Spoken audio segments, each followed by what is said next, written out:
since they have the playlist scenario, then they really don't like it when you're like playing other videos. And I got a very fierce slap on the hand for our lecture a couple of weeks ago because they don't have very much support for educators. Anyway, since they have the playlist scenario, then they really don't like it when you're like playing other. Okay. Share screen time. Hi, Jason. How's Japan? Wait, is that the Golden Gate Bridge?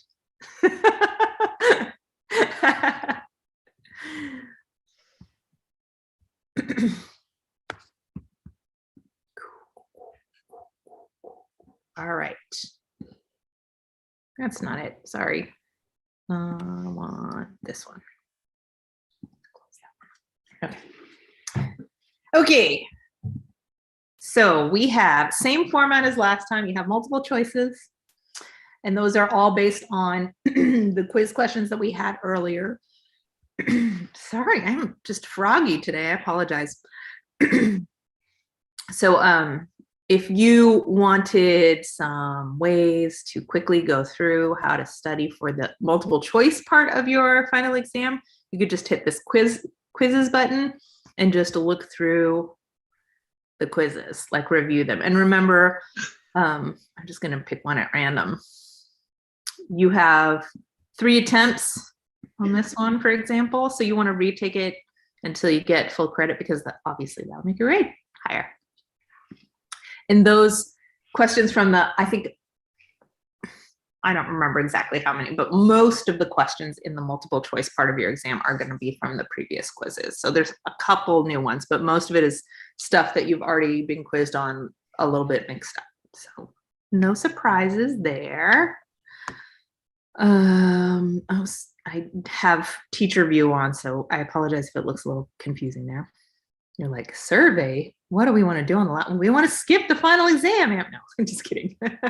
Okay, so some of these questions are similar to the midterm questions, but there's a little bit of difference, usually in terms of depth. And so for example, let's just start with number 1. Focus on an individual artist or group's performances. So to start with, that would mean, remember, we're not talking about a whole genre of dance. We want to pick one particular historic group or artist, and we want to talk about the dance movements contradicting the dominant culture's stereotypes. Yeah. So then you can see how I've kind of broken the instructions down into little bullet points. This pretty much relates to the rubric of grading. So it's a really good idea to make sure that you are thinking about each of these bullet points. So I want you to describe to me the expectations or stereotypes and rules at that time for the group that artist, I'm just going to say artist from here on out, that artist relates to, right? So if the group is, let's say, maybe I shouldn't randomly pick a person, because I know I have a note to not use the groups that I use as examples. So let me find your assignment.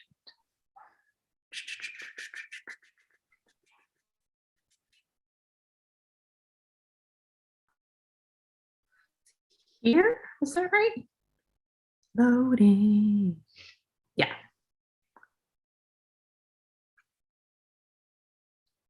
No? Yes, no? I guess this is the page I don't. Oh, I see what I did. See, even I didn't see that instruction. Did you see the giant font at the top of that page? Oh shoot, I'm sure someone asked me about Jabberwockies recently.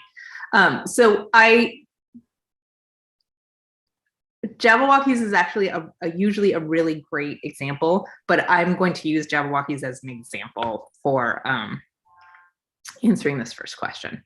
Okay, so if we were using Jabberwockies as our group for question number 1, and we wanted to talk about society's expectations or stereotypes about that group, you would want to talk about who the group is first, right? So Jabberwockies is a group of people who are Californians, mostly Southern Californians, some also Bay Area people, mostly Asian American, although it's a bit difficult to tell because they're wearing masks all the time, who now perform, they were performing on competitive dance shows, and now they have a permanent show in Las Vegas. Well, they did pre-COVID anyway. So some stereotypes that might affect this group of mostly young Asian men are that they might be stereotyped as model minorities, that they might be stereotyped as Asian people appropriating hip hop culture, that they might be stereotyped within a certain economic class level. And what we're talking about with stereotypes, remember, is that it's not necessarily true, right? But it's a stereotype. So it's a generalization that is going to subconsciously come to mind as an implicit bias. So then you're going to talk about how their work represented or resisted those stereotypes. So if you're talking about a Jabberwockies performance, they're all in the style of competition dance. So they take multiple different hip hop styles. So there's usually like a pop locking section. There's usually some breakdancing section. It doesn't mean they have to be like concise, like now we do the electric boogaloo, right? They can overlap in the choreography, but they're definitely like checking off those boxes because the choreography comes from a place where you are trying to get as many styles checked off to earn points, right? So there's probably a whacking section, blah, blah, blah. And that in and of itself is sort of fitting into the box that has been created by stereotyping about what a competitive hip hop dance looks like. If you're thinking about their costuming, which I think since they always wear the same costume they don't always wear the same costume, but they always wear the white gloves and the white mask. Like, what does that mean for Jabberwockies? Are they making a comment about, I don't think they are, but like, you could argue that they're making a comment that's referential to blackface or blackface minstrelsy, like with the white gloves. Are they or are they not? I don't know, but you certainly can. You can talk about how they're making that theatrical representation on purpose. And that would be a way that they might work within or against the system of the dominant culture's expectations. Do they follow the rules or do they break them? Do you think that the way that Jabberwockies, for example, are dancing, do you think that that is rebellious? So if you think about kinjas, this could be an interesting topic to write about, because kinjas are not just doing hip hop. They're like fusing with a lot of Asian culture, costuming, and like one of their famous dances has a bunch of the moving paper screens that we think of as being from Asian households. So like that would be something that you could talk about as choices that group and the choreographers are making to sort of show their own cultural ownership of the dance choreography that they're doing.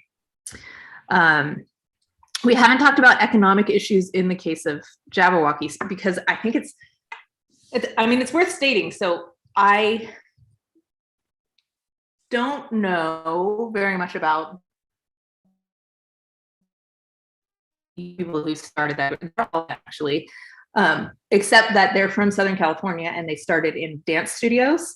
And so that tells you something a little bit about their economic scenario, that they're probably middle class because it's hard to pay for dance studio time or to take classes in a studio if you are just totally broke. And that we know that they're from California. So like in the spectrum of class assumptions you can make, there's a couple. Like they're not actually dancing on the street, right? As a comparison, nor are they dancing at Juilliard. So that's how you're making that assumption. And do those young Asian American men face race issues in this country? Well, I would say yes, right? We know that. So you could talk about some of those race issues, and when you rewatch some of their dances before you take the final, you could say like, well, I'm looking at these masks in a different way now, or not. Like, do you think that Jabberwockies were trying to hide their race by wearing those masks? There's not a right answer. I mean, of course, if you find an interview with them talking about it, for sure. What I have seen in an interview about Jabberwockies, for example, is that they say that it's just to make them all look more uniform, because when you're being judged as a competitive dance team, synchronicity is one of the very main points that you are graded on, so to speak. And so having very uniform looking costumes can make you appear more synchronized, because there's not like, you know, one person's ponytail looking funny or like a shaggy beard hanging around. But I think there's also a question there. If there is currently a stereotype, which there is, that Asian people are appropriating hip hop dance because there's more Asian groups dancing hip hop dances right now than probably any other group. That was a generic statement, so I could be totally wrong. But that's the assumption culturally right now, that maybe they were trying to hide that they were Asian, or that they wanted to at least distract from that. So those are things that you would talk about in terms of stereotypes and dance movement. You need to actually describe the movement. So you want to have picked one or two, like you can do more, but I would say one or two dances to talk about. So you would talk about like, okay, they're definitely doing whacking movement from hip hop culture. They're definitely doing the wave through their arms. They're definitely doing up rocks from and pinwheels from breakdancing, right? So you want to be able to name those moves. Hopefully you can name those moves like, this looks like classic breakdancing, or even further back, if you can see like, this looks like, this section of like heavy footed hip hop movement looks like the buck steps that we saw in DeFrance's video. So that would be community dance moves from earlier eras. So try and get at least one of those like as far back as you can imagine. And then there's the question, the authentically representing the experiences of the characters they portrayed, was there appropriation in their work? And that's kind of what we were trying to get at by really thinking about where that group comes from and what culture are, the culture around them's bias and stereotypes for that group are.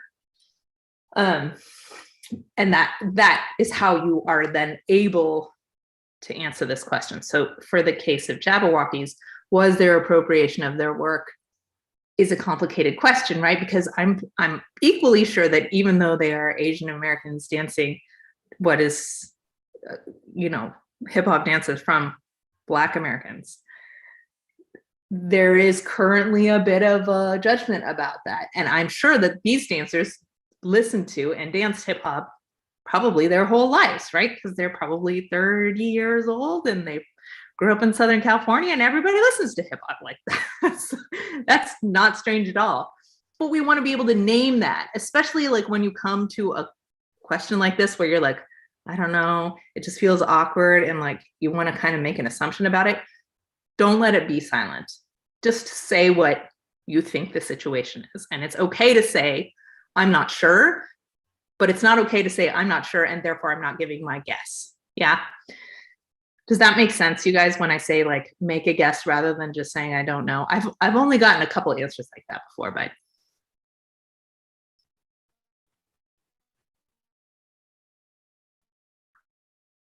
Okay.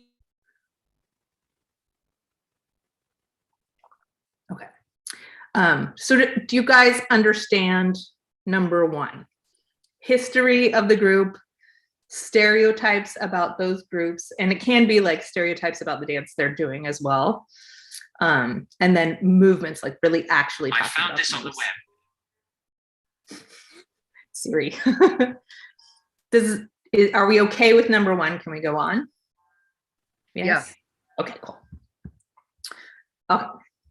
Number two, describe the lineage of a style of dance. So this one is definitely focusing on describing the dance moves and connecting them back. So describe and relate 3 steps phrases to steps phrases from 3 earlier areas.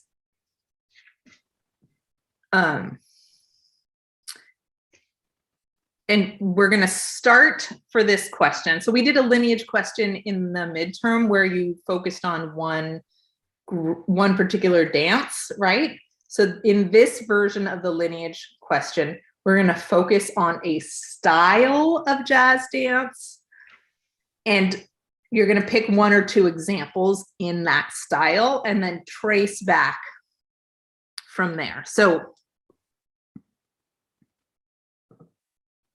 what would you like me to do? You guys can choose.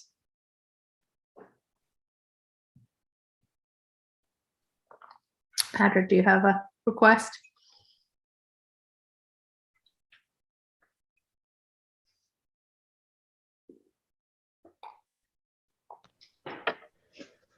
I guess Broadway style jazz dance. Okay. So if we picked a Broadway style jazz dance, then we're going to pick two dance numbers that are within that style. So post 1940. So let's say, is there dancing in this? I like turned it on last night and I was really hoping there's dancing, but now I'm not sure. It looks like it's also. Oh, I see dancers now. I want to see that dancer behind them. Look at all that going on. Okay. So let's pick two Broadway dance numbers. Let's do All That Jazz, Chicago.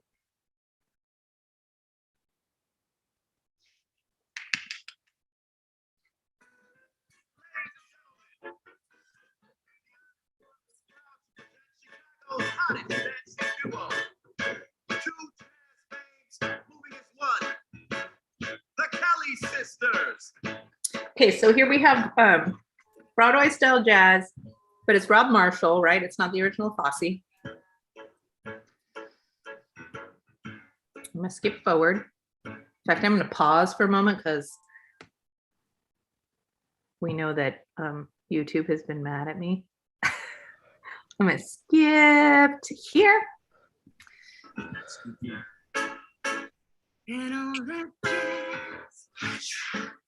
Okay, so we have, what are some elements that we see here? We see women doing fan kicks over the back of chairs. We see what we can see a lot of faces in these shots. We see sharp accented throwing of the arms. Pause, scooch forward. Hello, Renee J. Weger, blah, blah, blah, blah, blah, blah, blah. Yeah, let's come here. We're just looking for some moves that we can use for this.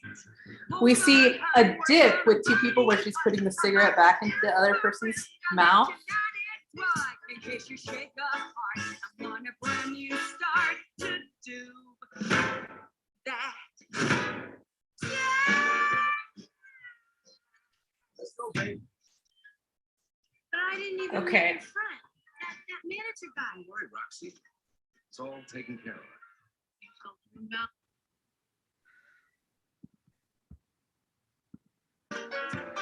all that jazz. Come on, babe. We're gonna touch the sky. You can see some guys doing a weird walk on the back there. You can see the lift in second position with the straightened legs.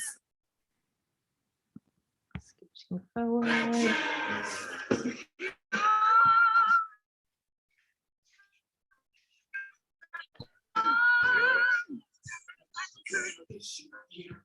Baby squeal for all that jazz.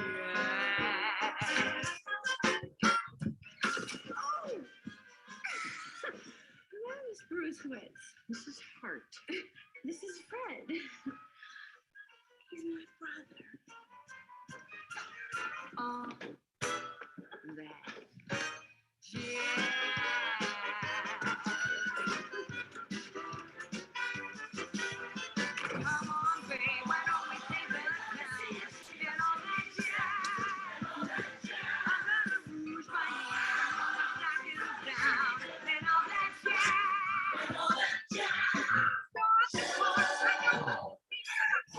So let's pick another one. You got any requests? Oh, here we go. And a fosse. I'm gonna scooch us forward. Okay, this is fosse, heavy extender. You read about this in that fosse article I was writing about. So we have the hips jutting out to either side. We have stylized walks. We have the shoulders rolling back. Can I talk to you for a minute? Got a cigarette for me, Mr. Ho? Hey, mister, you speak Spanish? Hey, Tiger, you want to dance? Little dance won't hurt Come you. here, cowboy. I want to tell you Moshi, something. moshi, Little carta secret desca, between baby. you and me. Oh, you're so tall. Let's have some fun.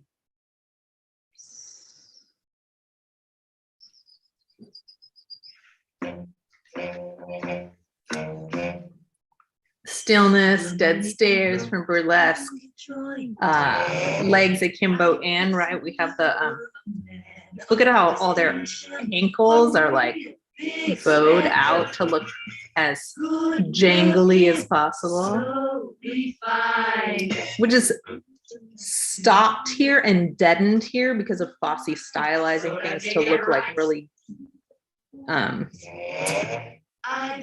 sad, right? Sad and worn out. But it comes like the movement initially with those angled elbows comes from winging. So are they going to wing later on is maybe a question, right? Do you wanna have fun?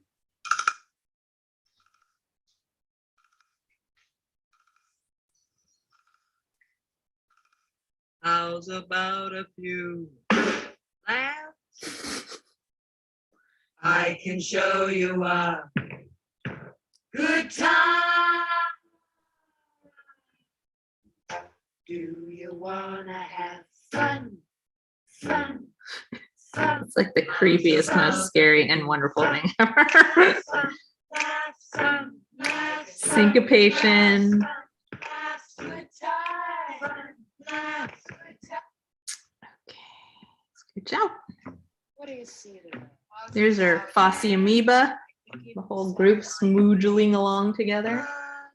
How would you like? Let me show you a Good time. Hey, big spender.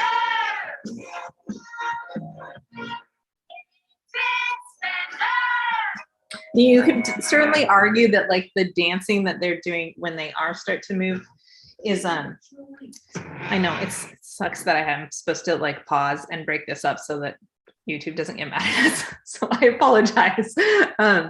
You could certainly argue that this dance movement is coming from like 1960s go-go dancing, right?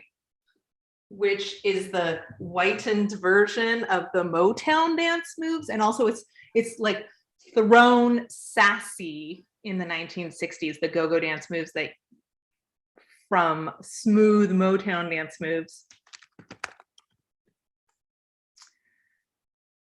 Let's see. Do they any really get hair? This is a bit late. Let's go earlier.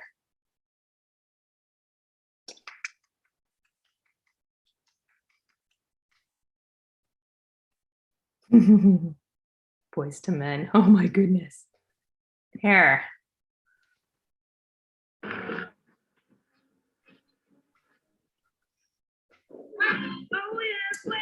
You see the backup dancers started with this elbow.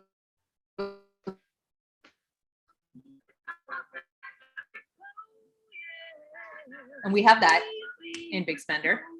You could argue that even though it's small, it's definitely where it comes from. I wish I could like slow this way down because I think actually a lot of those moves would look the same, right? If you took them to like quarter speed. You got to know what you're doing before you give your heart to anybody.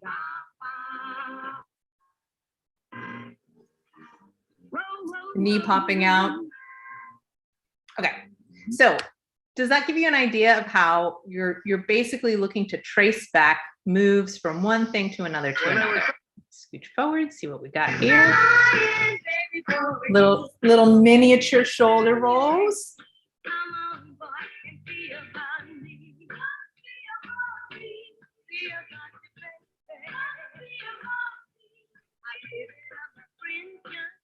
Okay. And then what else were we looking for? We need to go further back, right? So if we were looking at, we didn't have any big kicks in there. What else do we have? We had pelvis things, but I didn't find you a quick clip of those things. So you want to go back to an early community dance. So if we're talking about Broadway jazz, we know that some of the elements there are ballet, but that's not a community dance, that's invented, right? But tap goes into jazz dance, Broadway jazz dance, and ballet goes into Broadway jazz dance, and tap comes from Irish step and sorry, it's terrible when I try and think of a search term and talk at the same time. I just like go silent and I apologize. You can always come back to de France. That's a good way to look. Oh, you know what else we can do? Let's go to my playlist page. And let's go to, I'm sorry, you can't see back here.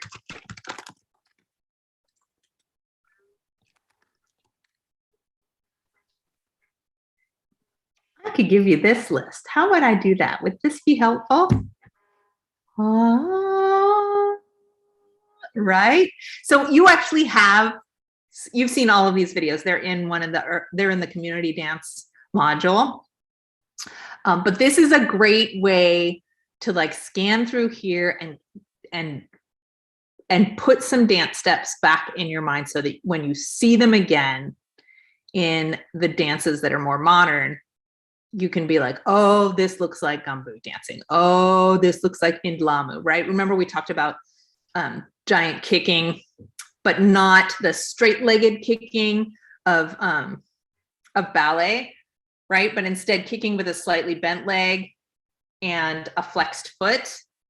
So you could definitely argue that these kicks are coming from here in the long lineage, right? Not necessarily that Fosse was watching this video, but that the development of these kicks came to America as a community dance and then ended up in Fosse's work because it was happening in Lindy Hop, right? Where is that page with those I'll videos? give you that link. Yes. Yes, no problem. Those are all the videos. They're on the same page of the community dance and African dance pages that are in, I think, one of the first 5 modules that we covered. So they are on the website, but it is nice, I know, to like, you see the playlist, right? So you can review dances that are earlier. So if you're looking for a community dance, you're looking for, basically, to answer this question, you want 3 separate eras to look back on. These people are amazing. So, okay, I'm gonna tear us away from here. So 3 earlier eras, right? So if you chose Broadway style jazz dance after 1940 and you were looking at Fosse and Rob Marshall and something else for fun, right? Then we talked about those kicks coming from Ndlami. So that's way back. Even though the video we have is obviously more recent, it's doing a dance style that's quite older. Then you could talk about Lindy Hop kicks for sure, coming from the jazz dance era, especially in Chicago, right? They're trying to impersonate the 1920s in that choreography. Talked about 60s dance moves. We looked at the Hey Big Spender motions from Fosse himself, and you can see how they're like super slow motion, almost frozen movements from Motown, right?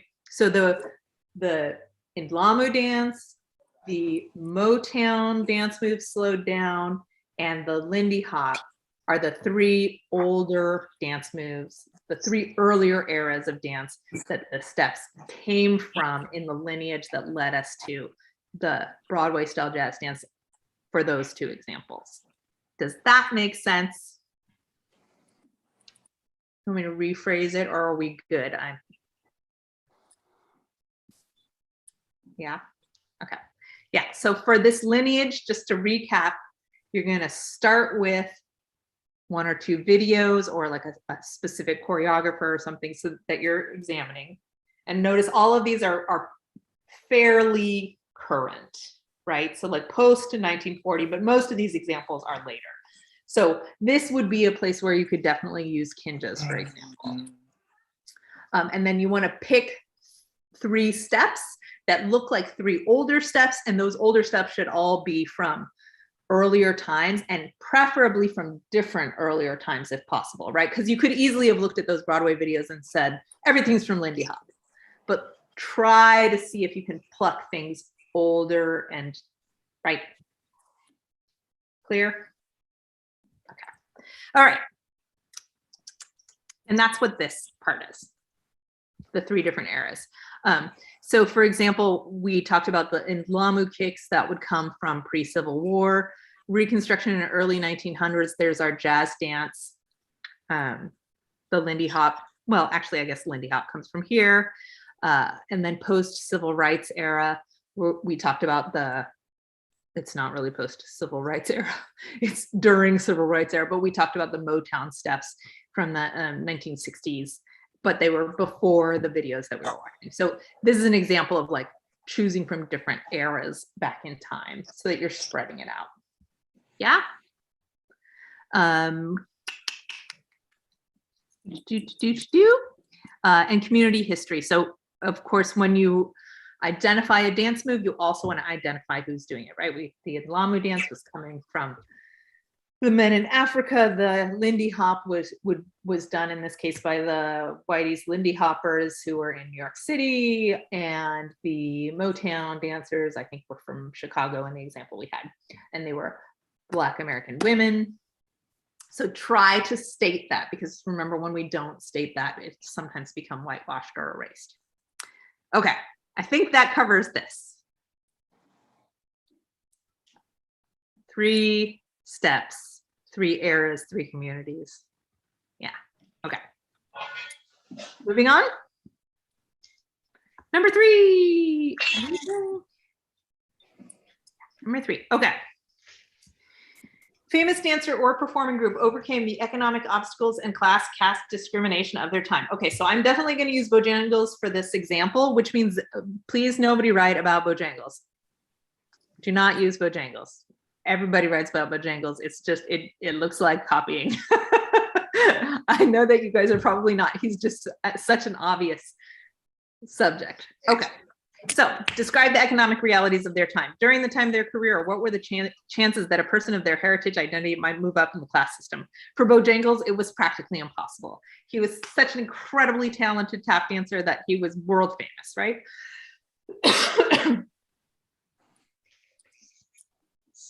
How are the obstacles different than a performer with white male privilege or who came from money or the upper class?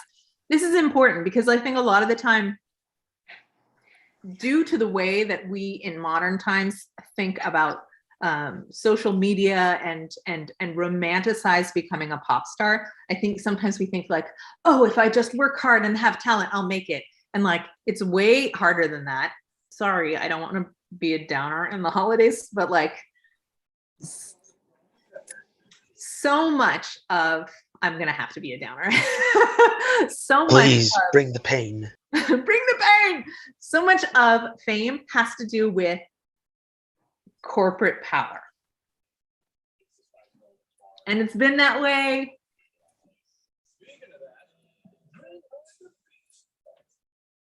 I can't even think of like a start point.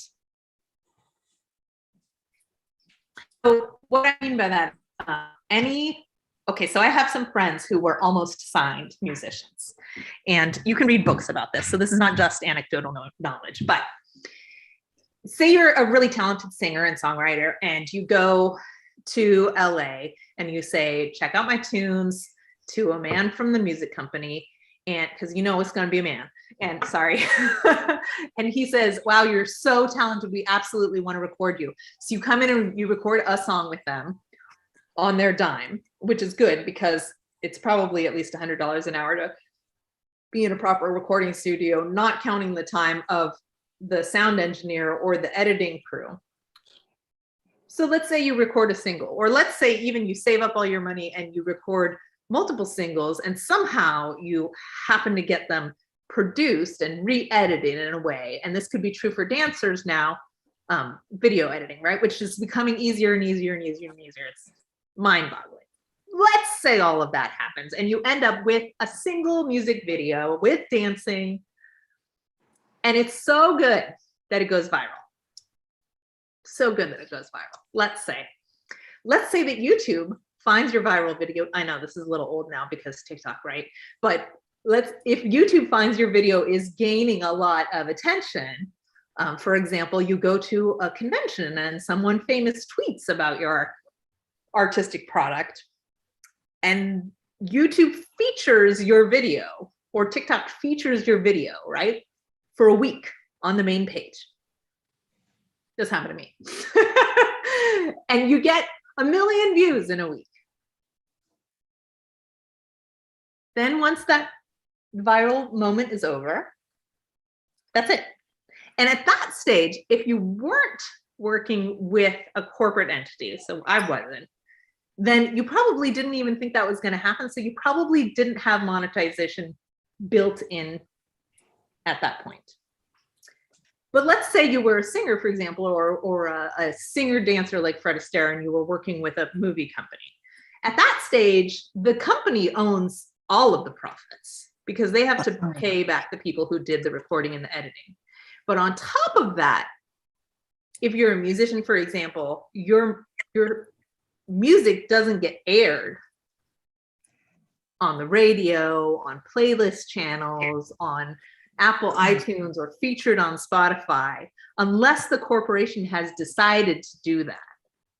And for radio stations, they're going to choose songs that are specifically there to make money so that they can get more people to listen, so that they can sell more advertising dollars. So if you're a new person without name recognition yet, because you're a new artist, the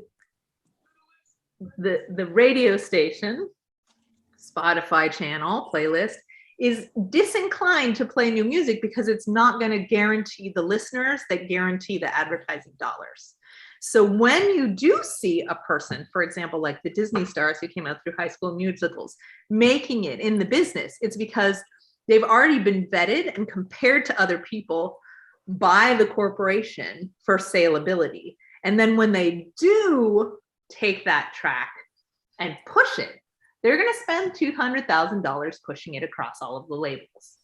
And they're going to make payments to stations, fund stations, in order to play your art. So if you were Bojangles, you were a Black man, no inevitably white-owned corporation is going to be pushing your material when you're an unknown star to be, until you're already famous, which is absolutely a catch-22, right? If you don't come from, like, for example, in comparison, if you had, let's say, remember we talked about Vernon and Irene Castle, who like went on tour all around the country doing their dance moves at fancy people's parties, and they would be paid thousands of dollars to like give a private dance lesson for an hour to a bunch of rich people. Those people have connections, right? They would go to a party that Bojangles, before he was famous, and even when he was famous because of racism and segregation, would not be able to go to a party where they met, you know, the owner of Folgers Coffee, for example, who was then like, actually, I would love to pay you $3,000 to put a photo in my, because then people will buy my coffee, right? So not even getting into the extremely important issues of segregation, police harassment. Remember, Bojangles was harassed, and I think, was he even arrested by the police in front of his own Broadway show that had his name in lights when he did the Hot as like a fully grown man because racism is real, and that was in New York City. Like, not even talking about that kind of seriousness of obstacles, like how do you go on tour when the police are after you everywhere you go? But even just the difference of being in white upper class circles versus lower class circles, or being in white society at all versus society for non-white people, which would be, you know, everybody. Does that make sense? how the task of being talented, training for years and years and years to refine your talent, learning the business of show business, getting the funding to be able to fund your tours, getting the advertising funding to be able to promote your tours, all of those things are a whole different staircase. Bojangles staircase. That was my dad joke of the day. If you were a person of color versus a white person of privilege. So that's what I mean by economic realities. Yeah.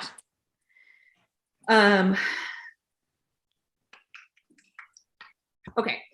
Using the status quo to rise. So this is related to our questions about stereotypes, right? How did they use the status quo to get ahead? Remember, Bojangles was famous for wearing tuxedos instead of wearing like stereotypical Jim Crow, racially stereotyped outfits. And remember, the pushback that we know about that Bojangles got was because he wasn't always able to do that, right? So in his own performances, it was a tuxedo. He looked super refined. His dancing focused less on the buck downward movements of earlier tap and more like he brought tap upright, both in his posture because he was using a refined and upright posture, but also that made his tap steps lighter and quicker. So his movement and posture were interrelated in his challenging the status quo, right? He was not going to let himself be racially put into the box of like the uneducated, slouchy, poor person. He was acting like a quote unquote gentleman, quote, quote, quote, quote, quote, quote, quote. Perform, dress, act, right? So his posture and movement were different. This is an interesting question with Bojangles too, right? Because when he started, he was not wealthy. By the end of his life and career, he had tons of fame, and throughout his life he had tons of wealth, but it did not last towards the end, as often the case. But were they the token person of their community in the limelight? I would say absolutely. Bojangles was the token Black man who was like allowed into white parties and white shows when other Black people were still being absolutely segregated, both in the audience and on stage. And how was the status quo changed by them after their time in the limelight? Bojangles was one of the first Black stars to appear not only on stage in the same shot as like an equal star as a white person. Remember in the Shirley Temple Little Colonel video that we watched, where he's not only, I mean, people were not happy because it was a butler role, which is a stereotypical role for an African American at this time, but if you look at the relationship between the two characters, like the little girl's character is absolutely like affectionate and in love with him. They hold hands on stage. Now we're like, whatever, you're holding a child's hand. That was a huge deal in Hollywood at the time. So like a white girl and a Black man are holding hands and showing like genuine compassion and friendship and adoration for each other. So he changed movies by breaking that black ceiling. Privilege and platform. What did they do with the privilege they earned? People are angry that he didn't elicit political changes, perhaps, but on the other hand, Bojangles did a ton of charity work within Black communities. He really gave back to his Black communities.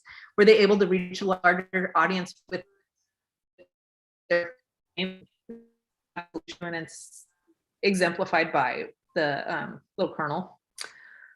How did their success or path influence performers who came after them? He changed tap dance forever by lifting the weight up onto the toes and making it fast and light. Did their fame change the way society saw their style of dancing? I think that's absolutely true as well, because he was such a big star that not only was he doing tap dancing that influenced, like nightly reviews, but Bojangles influenced people like Fred Astaire and made tap dancing not just like a nightclub or a show business. You have that weird taboo that we talked about in feminism about everybody wants to be a star, but it's also like a little bit trashy. Bojangles made it gentlemanly, classy. Okay, are we good on number 3? Yeah. Okay. Number 4, reclaiming identity, race, LGBTQ plus, gender, sexuality, and dance. So we had a bunch of holidays during this category. So we kind of smushed the lectures together here.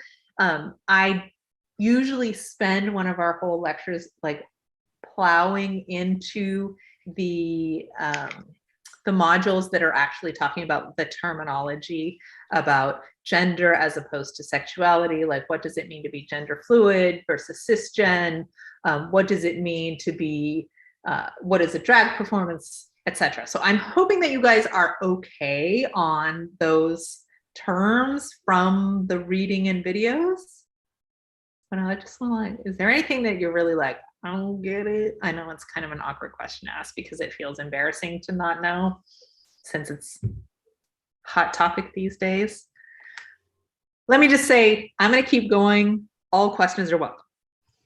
Okay, so describe how LGBTQ plus performers have used dance to reclaim their community's identity through dance performances. So you notice there's 3 sections here. There's identity, stereotypes, and legal obstacles. So describe the stereotypes and legal obstacles faced by a famous dancer, performer, or community in their life on stage, and explain what issues were being fought for by their community and what stage of activism their community was in at the time of their career, right? So if you're talking about, let's think of an example. If you're talking about the YMCA video, yes, that was the 1970s. We're talking about Stonewall. And at that stage, the gay community was fighting for the right to be openly homosexual without being raided or beaten by the cops. Beaten. If you're talking about Todrick Hall, who is a very current dancer and performer in the LGBTQ plus community, then you're probably talking about trans rights and Black trans rights, especially. So the right to be whatever on the spectrum of gender you identify with openly, right? Not just the right to be, but the right to be open and out about it without being brutally beaten by a bunch of punks. If you're talking about the 1990s, the legal action, the social political events that are going on in the 1990s have a lot to do with especially gay marriage, gay adoption, and also the right to be gay or trans in the military. In the 90s, it was mostly about being out. Currently, now there's questions about like transitional health support. So knowing where the group that you're talking about, who's your chosen example, is on that timeline, you could go back to the 1920s and it was still like, can you even be out without being crushed? You can go back to the late 1700s and it can be, were you able to be out without being lynched? Yeah. Complying and recreating identity. Describe how the dominant culture expected someone of their identity to act or perform. In comparison, how do artists of this community present their or their performing characters persona on stage in relation to society's expectations?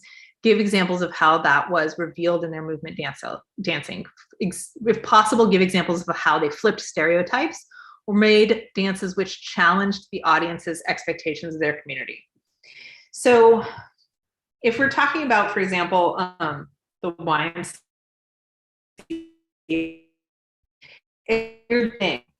now you hear that YMCA song played at like straight cisgen weddings all across America. Yes? Have you ever danced to the YMCA song at a wedding? Isn't that weird? But it's both weird and it's like not weird. So we think of the Village People as their costumes. Yeah, you have the cop, you have the construction dude, you have the guy in the now inappropriate Native American costume. I don't think he was actually Native American. That's why it's inappropriate. Maybe he was. I should learn that. That's a good question. Why costumes? We're going to stay at the YMCA. Why costumes? Because they're gay stereotypes. Oh, Oh, yeah. So in the YMCA song lyrics and the dancing, there's nothing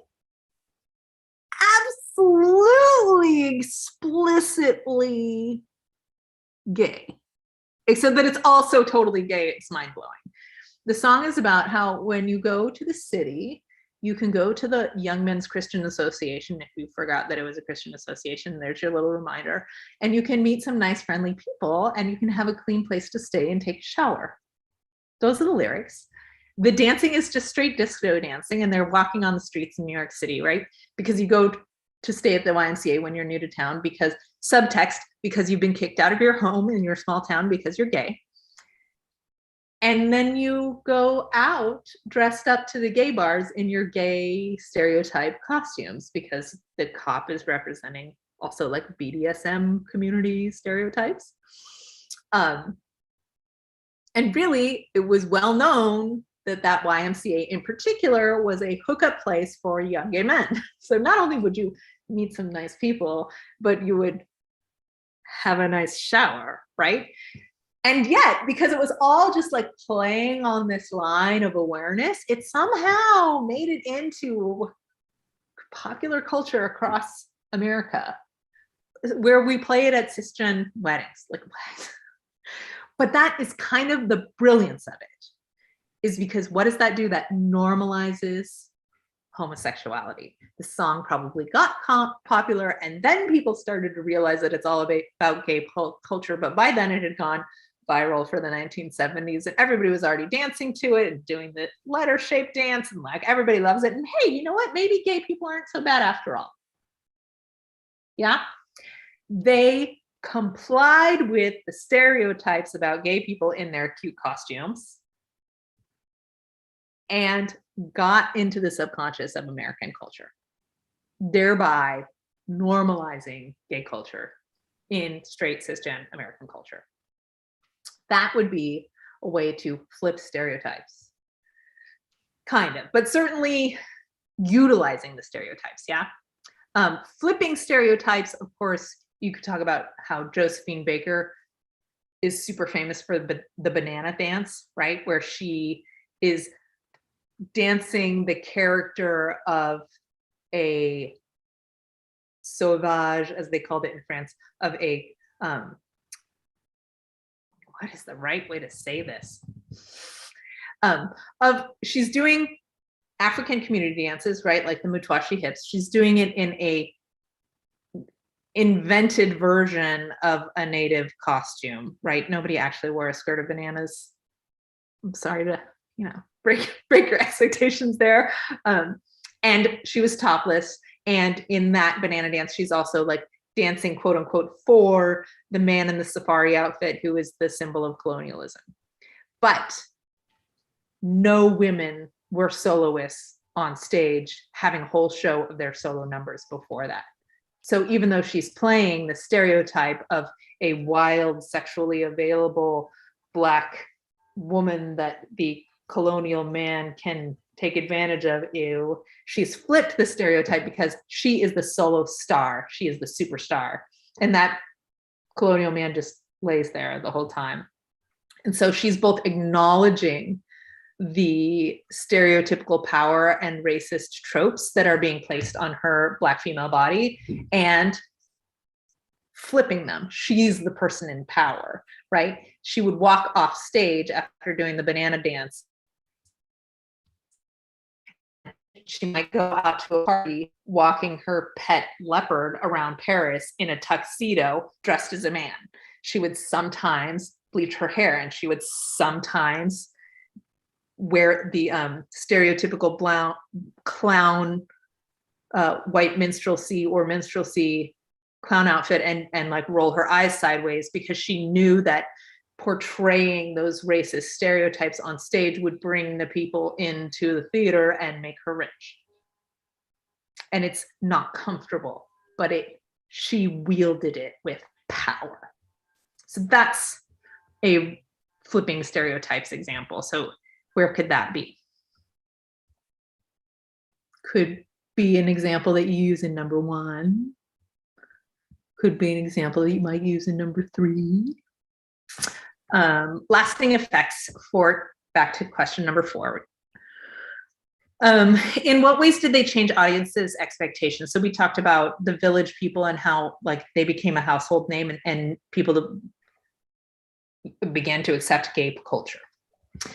Do dancers now receive respect for performing in this way, or is it still considered underground or subversive? So the Village People are coming right after Stonewall, where gay people dancing in a nightclub were being raided by the police, right?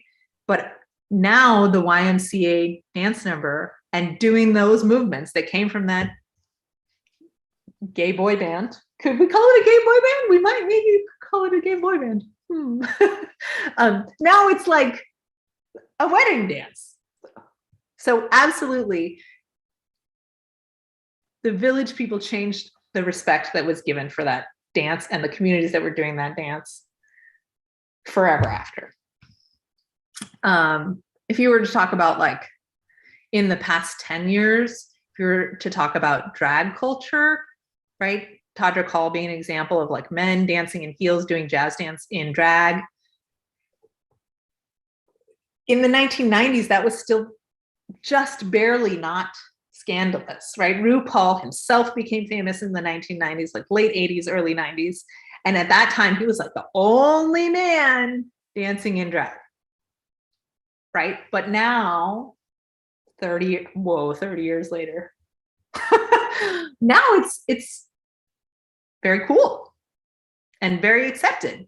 Even I think for people and communities who are still grappling with their own homophobia, it's a lot more accepted than it would have been. Like people would have just outright said that's disgusting and made homosexual slurs in the 80s. Okay.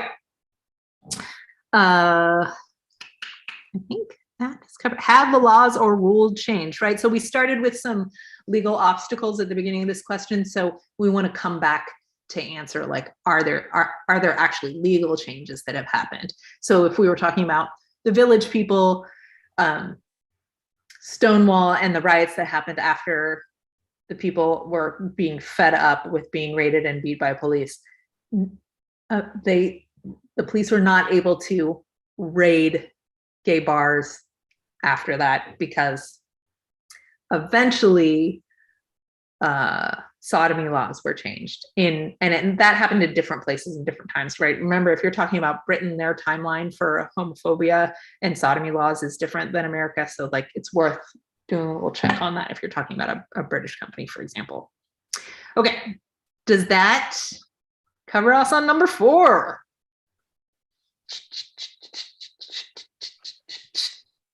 Yeah, okay. Well then, let me just pause for a second. Oh, I see we have a chat. Okay. Oh, I'm glad you made it back. Open question time, anything at all. I had a question here that I was talking to Patrick about, and he seemed like he had a bit of confusion with this too. Okay. There was a question where after the quiz, I became much more confused than before I took the quiz. Oh no. Okay. Yeah, and it was it had a lot of parts to it, you know, where you had to match things up. Ooh. Okay, with stripping heels, Paula Abdul. Okay. Hand, jazz, funk. I'm not going to share screen while I do this. This is on the quizzes in the last section. Well, I guess I can go straight to quizzes. This is here. I think I have the name of the thing here. Hold on. It was 14E, eroticism, feminism, and performing sexuality quiz. Okay.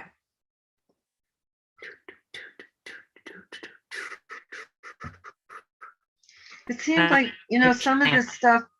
Am I breaking up like you? Because you No. sound stretched or something. You're fine. No, oh, okay. No, I just don't have perfect internet here. Yeah, it seemed like some of these. Yeah, some of these were hard because they seemed like they could overlap with other other I dances. know, and I can't do the like just choose one once. Okay, I think I found question 9 for you. Here, yeah. Is this the one? Question That's 9, the style of that was it. And it was like, even though I looked these things up and I took the thing 3 times, it was just terrible each time. So I obviously don't understand it. Which Okay. was, yeah. Match the style of jazz dance with its closest relative or the general category of jazz style. Jazz, funk, street jazz.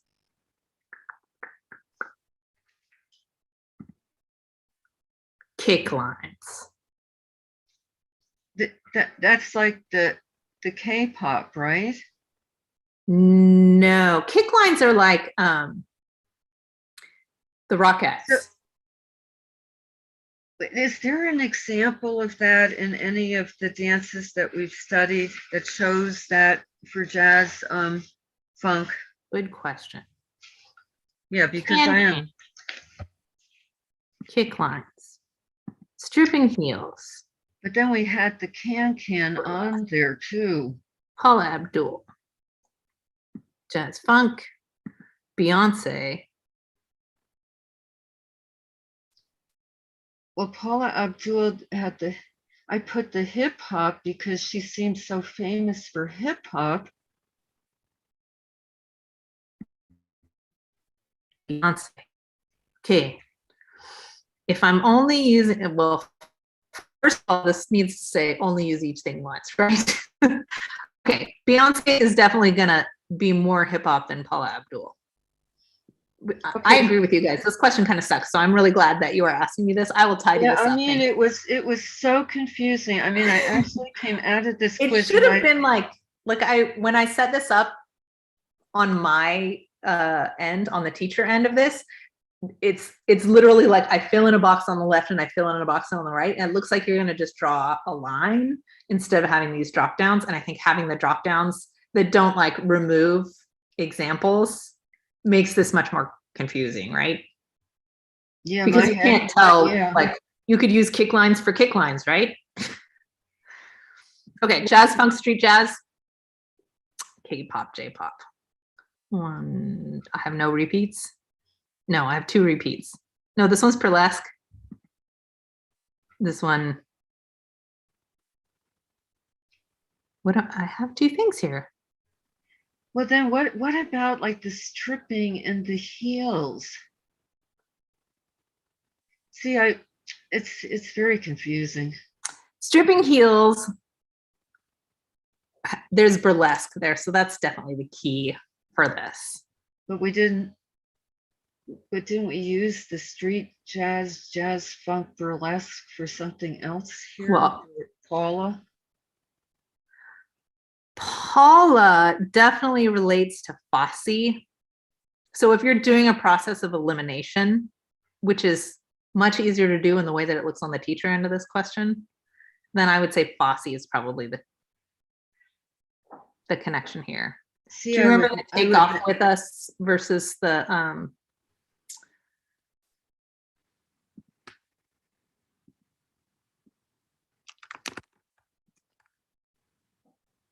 you remember?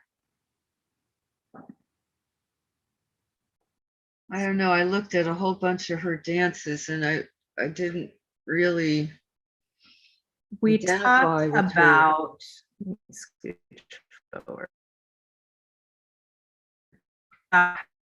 this Fosse video. Go internet, go. Wait, this is another version. Oh no, it's just the sultry ending. How Paula Abdul's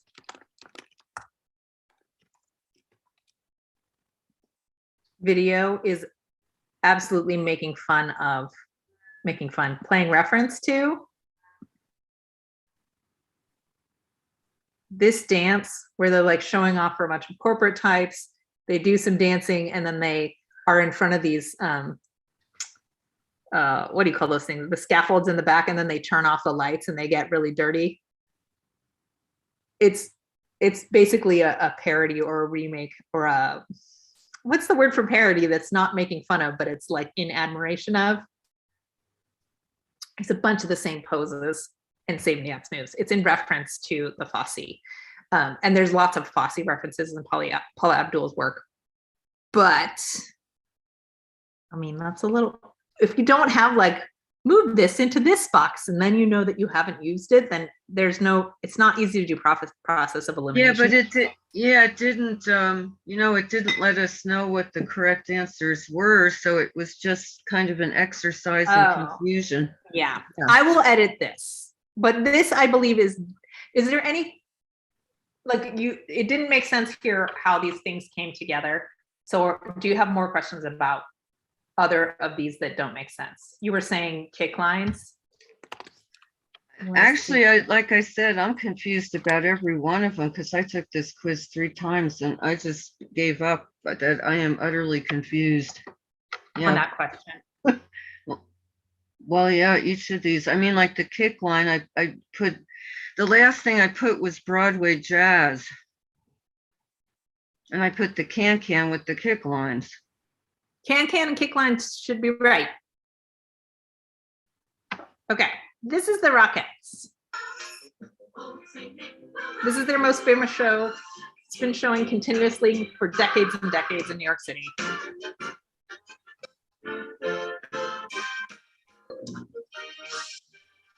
Gary used to work for them.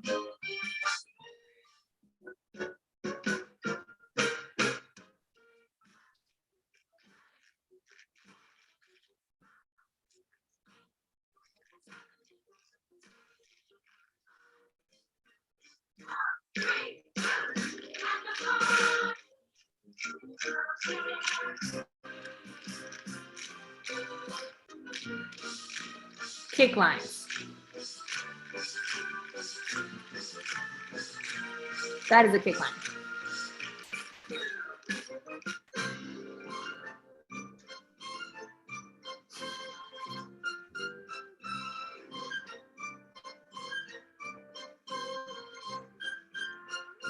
It's so hard to make that straight and go around. You're like, I don't get it. It's so hard to do.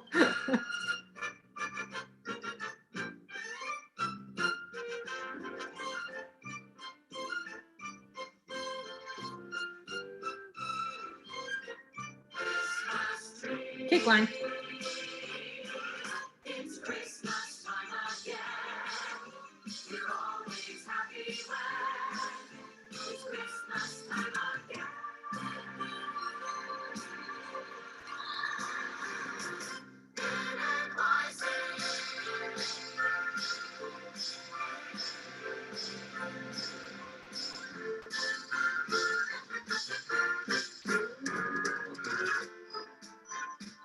Ooh.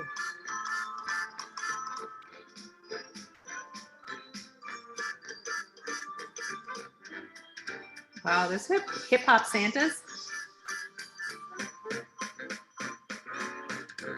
Oh, they have bells.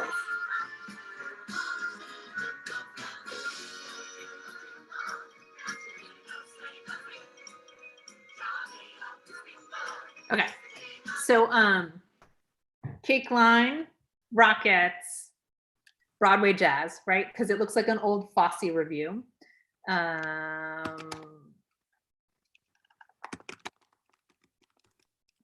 So the kick lines would be considered the Broadway jazz. I mean, that's what I put here, but the So Can went to kick lines went to Broadway jazz. Yes. but so then what wound up being under the stripping with the heels? Stripping and heels was jazz, funk, street jazz, and burlesque. Oh, Because it's a combination of all those things. So do you remember what let's go to my playlist page. could I remember which part? Oh, do you remember what an example of that style is? The burlesque, street jazz, jazz funk. Yeah, what does heels dance look like? Or stripping heels dance style? Well, I could associate that with the burlesque, but why would that be associated with the street jazz? Because, okay. It's the way I mean, it goes. was definitely confusing, these groupings, for me at least. Let me find an example. I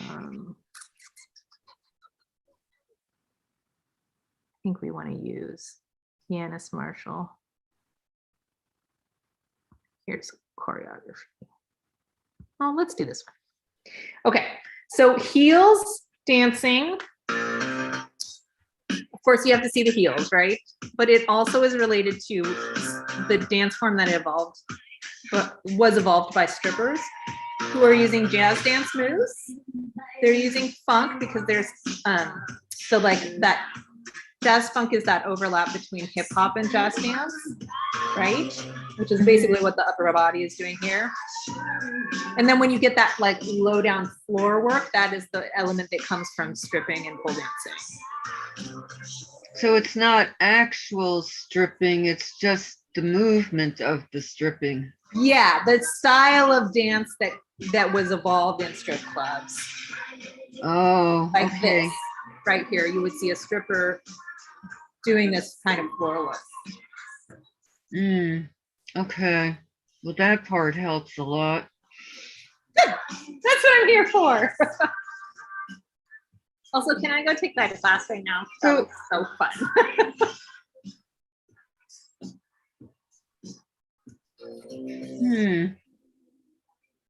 I think I was being too literal. I thought it actually had to do with stripping, you know, taking clothes off.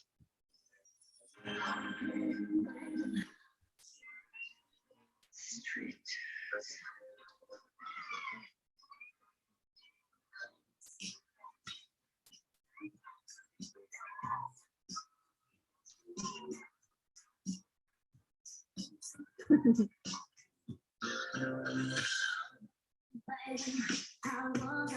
Okay.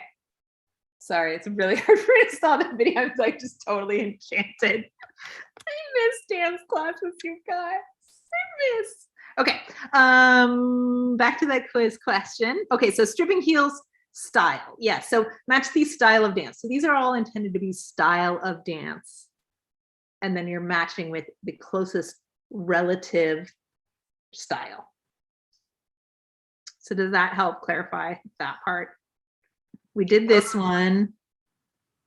We did, do we all know what, does the Beyonce one make sense? The Beyonce with the hip hop. Yeah, and notice that like there's often multiple, like she does jazz funk, of course we know what she does. Like Well, I saw that she did hip hop moves, but then it seemed like Paula was more well known for it. So I guess I was being too literal with it. Well, the key to this question, and I think this is a helpful thing to know about my multiple choice question creation process mentally, is you see that there are three styles listed. Step. Remember, we're talking about styles. Beyonce is the only person here who does movement that looks like step movement. Do we need a visual aid for that, maybe? Yeah, that would help. Okay. Constellation.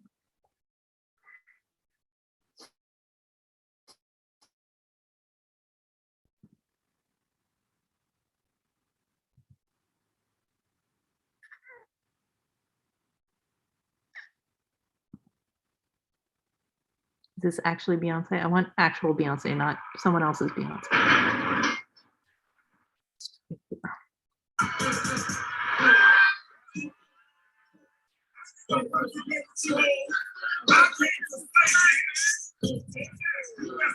Those hats are amazing. Look how they like turn white when the light hits them. I would hate to have to be them in sync. That would be so hard.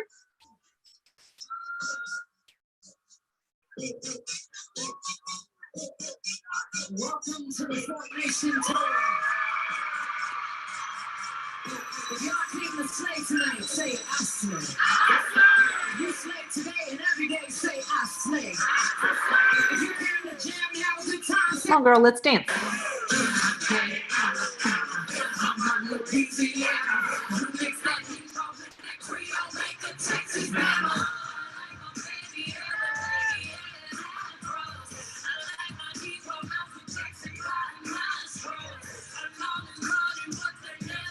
So far we have jazz funk. I think I need to find more.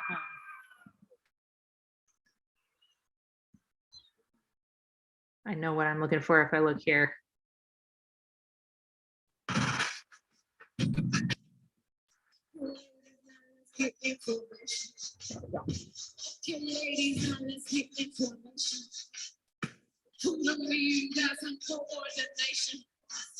You just might be up, like you're getting the make. So we have this giant formation. Yes. Here's the references to the stepping, right? Which is a style of dance done especially by Black college teams. And it's like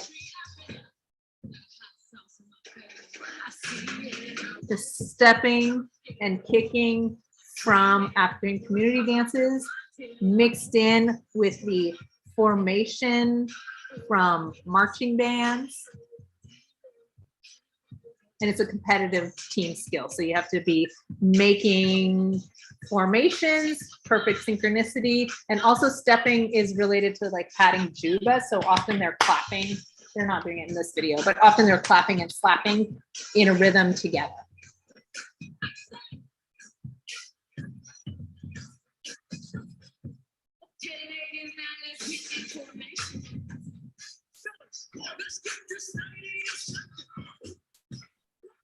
All right. Does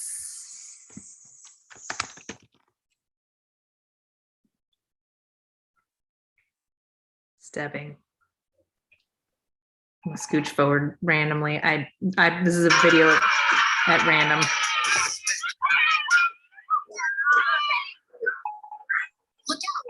Hey ladies, let's get in formation. Blue up above. They need your help flying to their next stroke competition. This is mission 1914. Prepare for takeoff.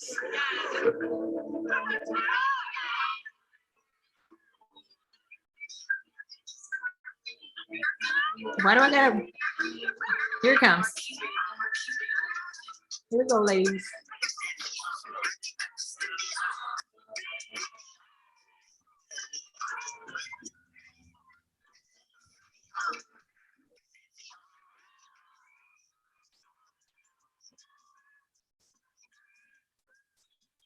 Stepping.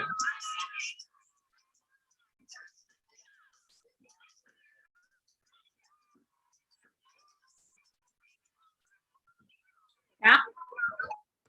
Does that help clarify that answer? Yeah, it helped a lot. Thank you. Okay, excellent question, you guys. This is a really good question. Anybody else in there?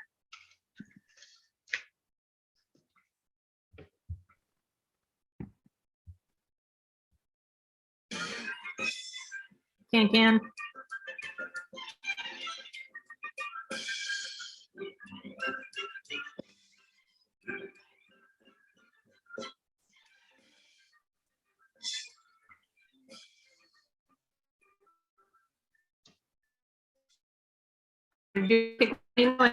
That's their job. Oh, that looks fun. Split falls. Where else do we see split falls? In drag ballroom. There you go, kick lines. They're not on the line, but they will be any minute now. Okay. K-pop.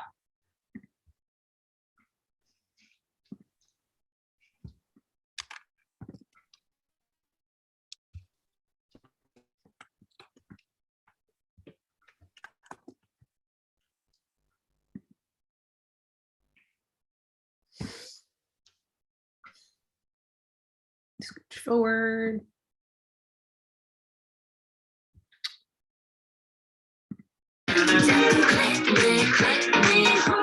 push you closer, closer, closer. Hip hop. 머리 어깨 무릎 heel.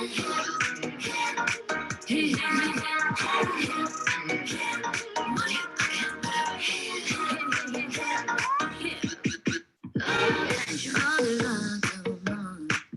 Reflection 인할 수 있어. 세상에 너무나 보낸 걸. 근데 왜 이래 네 얼굴에 침 뱉니? 난 자극한 여러 번 검사. 거기서 뭔가 지질이 번져. 내 나의 멘탈은 단단. 너 말고 먼 데로 갈게. All you wanna be is trendy. 어굴 길기기미 같이 이런 애들끼리끼리 힘. 논란이 되는 패션. So jazz funk, street funk is the style of dance that we see in K-pop and J-pop videos.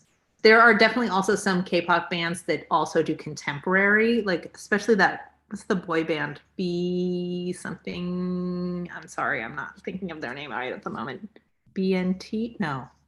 Anyway, some of them also do contemporary lyrical, like, or contemporary modern movements as well. But for the most part, K-pop and J-pop bands are doing jazz funk and hip hop. Jason? Yeah, that He's that very one- thoughtful with his pillow. You are welcome to contradict me. Keep it real. I don't know. Does anyone else have questions? I don't want to monopolize here. Oh, no, that's fine. We're in the open question segment, so I don't have anything else to cover besides whatever you guys want me to. Well, if no one else has a question, I do have one last one here. Yeah, I will make sure that I go into your final and see if there are any other questions that are set up in this manner, in this like drop downs matching scenario, and see if I can I'll make this more clear, because this could definitely use some setup clarification. So I will do better. Oh, well, I'm not complaining. I just was very confused. It's tricky, and it's like too many things. Like this would also have been easier if it were 2 questions, right? Mm-hmm. Yeah. So I have a job, and doing better at this is my job. Okay, what's your next question, Claire Marie? Well, this was another one that I thought I understood until I took the quiz 3 times and realized I'm really messed up.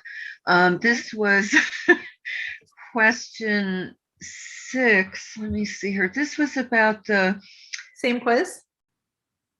No, I think this was a different one. I'm seeing if I don't know if I copied the title to this one. This was Match the Wave of Feminism with its focus or accomplishments. And it was kind of like, you know, It's in first here. wave A, second wave A, Yeah. second wave B, third It's in wave here. A. Yeah, and It's in here. I thought I understood this, but obviously I didn't. So Okay. So first of all, is the A's to A's and B's to B's clear?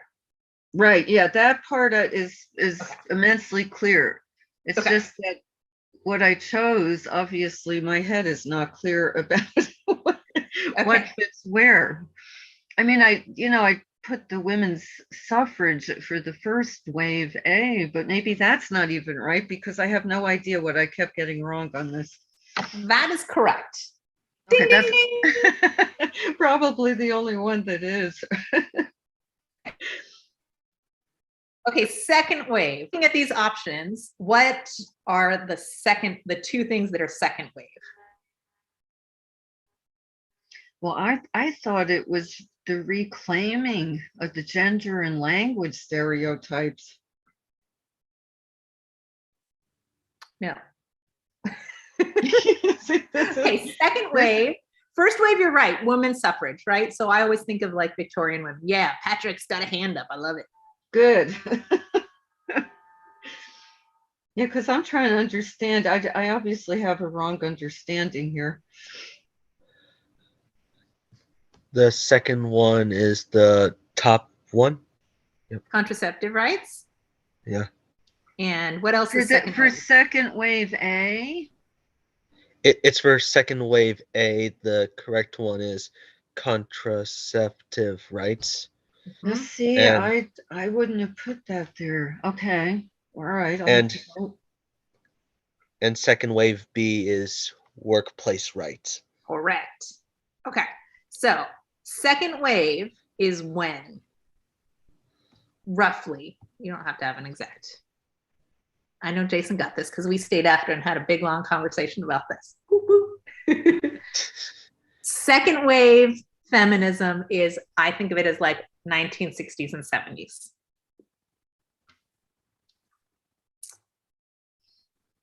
Yes? First Okay. wave, you're still in corsets. You're getting out of corsets at the end of the first wave because we've entered the jazz age. The second wave is 1960s and 1970s. So Roe v. Wade is the big triumph of the second wave feminism, the right to abortion that they're currently attacking in America. And also in second wave, we were talking about workplace rights. So women wanted equal pay, they wanted to not just be secretaries. And that is, remember we talked about how that was a problem that split apart the women of color from the white women of privilege, because also white women of privilege were fighting for the right to go get a real job. Whereas women of color were like, we've always had a real job and raised our kids. And so that caused strife. The women of color were like, we'd like to not be, sterilized against our will. And the white people were like, we just want to not be stuck at the copy machine, which is important. But that was the place where the white women of privilege left behind their colored sisters, which is important to the history of it now. Okay, so third wave. We have two more options here, right? What do we got?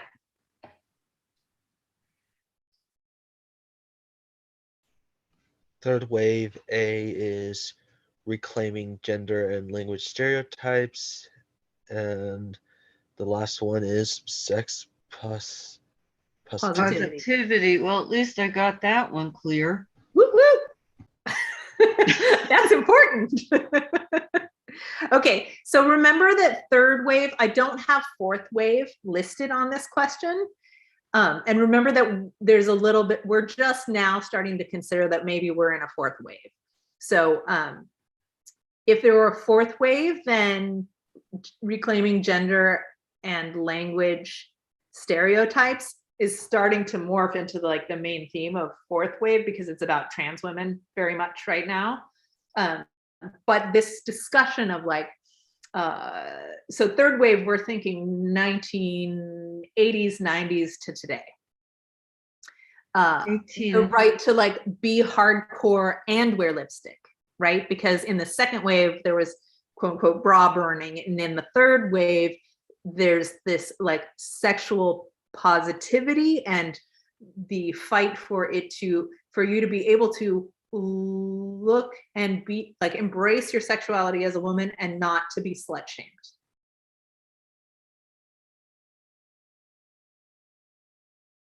So could you go over the first wave B again? Yeah. So the A's and B's I just made up to give you a hint of where they go. That it's not like A is the most important thing and B is the most important thing. I was just letting you know that there are. I think that's where my main confusion was: first wave B to second wave A. Oh, if you put third wave A, if you did this, for example, it will mark them wrong. So is that why you were getting? Because that could happen. Yeah, that's why it says mark the A's to the A's. No, all of my A's were with A's and B's with B's, but I think it was actually my understanding of the waves, that I obviously had a different understanding about this. Yeah, then after I couldn't seem to get it straight, it became more confusing to me. What in the world? Okay, let me find, I can show you where this information is.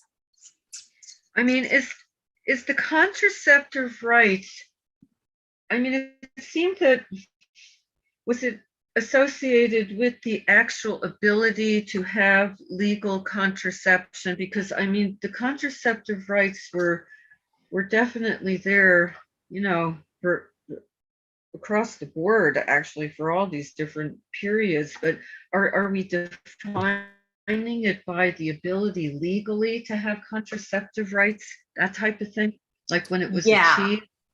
Yeah, I think that might have messed me up there. Yeah, I think that is an excellent, that's an excellent clarification that I could make on that.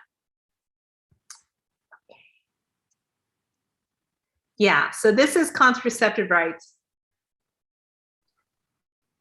Scroll page, scroll. Match the wave of feminism with its focus or accomplishments. But you're totally right. Contraceptive rights have been important in every single wave. Yeah, I think in the first wave, they were like, yeah. In the first wave, they wanted suffrage. I guess I was thinking more about like the things that they legally accomplished. And so I can clarify that. And that would be helpful. You guys are giving me some good homework today. Thank you. First wave's major accomplishment legally was women's suffrage. Right. So that's what I mean. I think that's where I got messed up was. And I think I was trying to be a little bit mysterious here. Like, right? Could it be there or there? But like, if I put abortion in, you would absolutely know that that was second wave, right? As opposed to contraceptive rights. So, I mean, I could definitely reword that. It's probably the right thing to do. And workplace rights are still an issue. But in second wave, it was literally like you'd get pushed out of your job if you got pregnant. And that was considered okay. I mean, that was true always. But right, they were pushing women out of the job when they were pregnant, or when they even got engaged, then you would often be replaced in the early 1900s. And in the first wave, there was that like, I am woman, hear me roar theme, which you could say that it's reclaiming your gender, but it's not the same as like third wave. Sex positivity. Sex positivity, and also like that second wave feminism, and this can always be true in all of them, but if I think of second wave feminism, one of the stereotypes about that feminist movement was the idea that the hippie women were burning their bras, right? They were trying to say, like, we don't need all of this frilly girly stuff you've just been pushing on us for forever. But in the third wave, the activists were saying, like, it's okay to be whoever you are. You can be frilly. Oh, it's so hard not to say girly femme, because that's a feminine feminist, right? You could be a lipstick wearing, long nails and corset wearing female, or you could be wearing a suit and baggy clothes and hiding and being very like makeup free, short hair. All of those things are permissible. And there was some shunning of glamour, I think is the right way to put it, by the second wave feminism, that the third wave feminists rejected, because they wanted to use the tools of glamorous sexuality and to be able to own those, to reclaim them, as opposed to just shunning them. Oh, okay. Okay, that's Great very question. helpful. Yeah, thank you. Yeah, that's an excellent question. Any other one?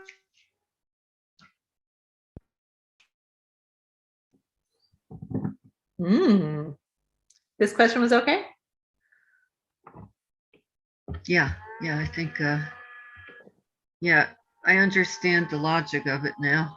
Okay. Excellent. Okay, cool. And ranking. Any other questions? No, I think I'm good. I don't know for everyone else.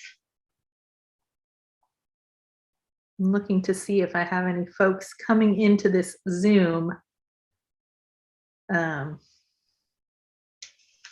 office hours. That's why I'm looking at my phone.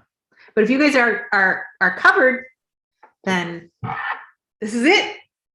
We made it. And I will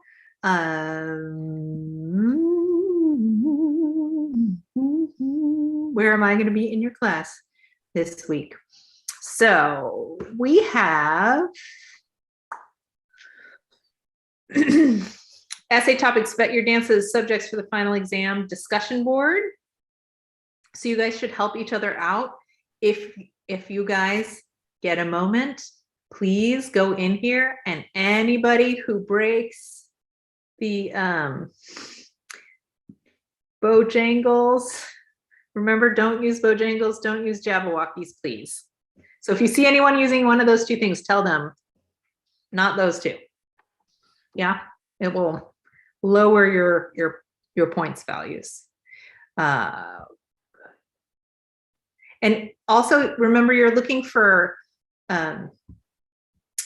sorry, I'm scrolling a lot, I apologize. Question 1, where's our question list? Final exam question, here we are. No! Let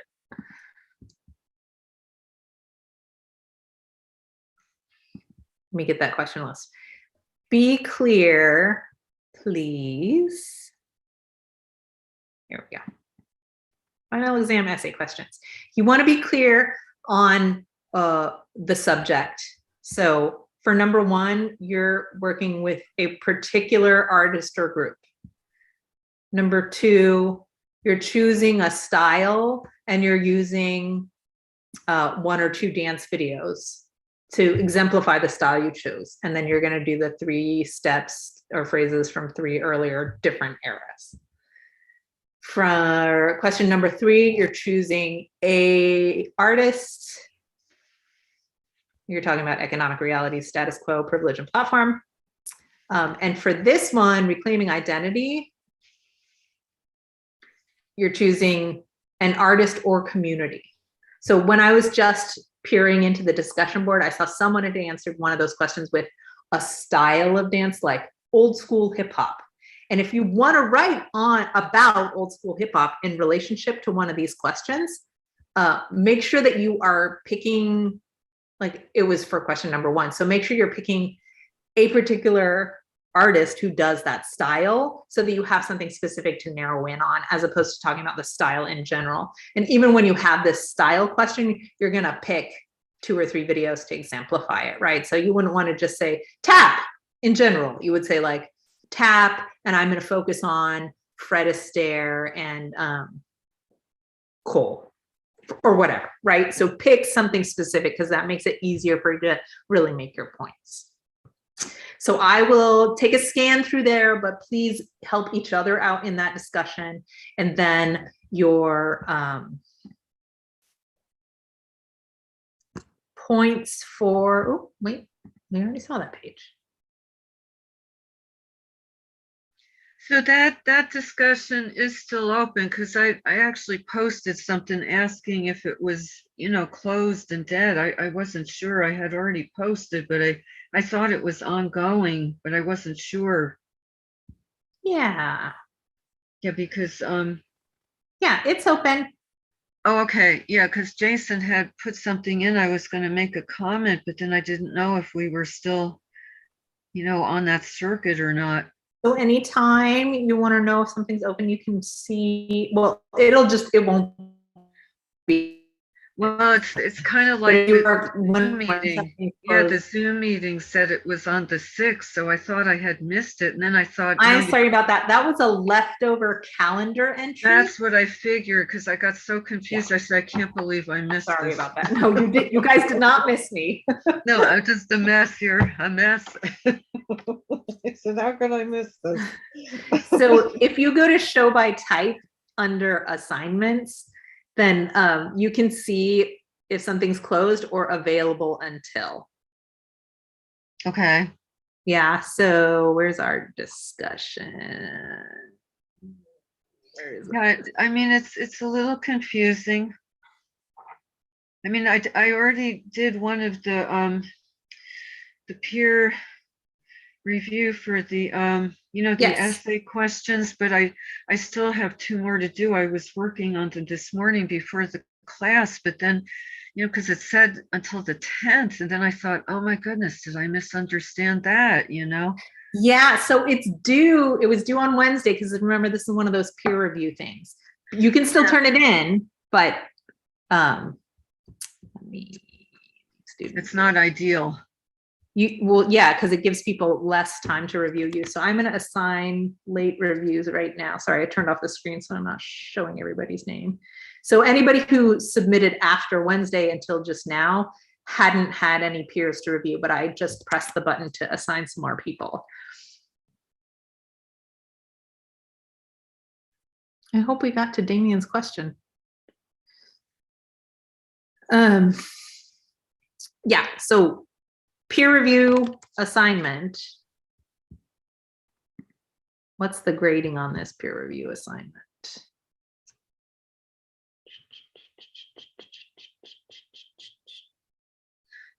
Patrick, you were behind on that too then, right? See, I thought it was because you had the cold. Even, I don't think I've just been confused by the dates here. Yeah, due date is when your submission goes in. Available until is how long you have to review your peers. Oh, I get it. Okay. Yeah. Well, that makes sense then. So then we're not late because we're reviewing it. We already put You're supposed to be reviewing right now. Yeah. Right. Oh, okay. Well, so then I'm okay. I'm not confused. Hooray! Hooray, hooray. Okay. I don't know if anyone else is going through this. Maybe I'm the lone one here, but no, it's complicated. All right. Anything else? no, I think that's it for me at least. Hooray. Okay. Groovy.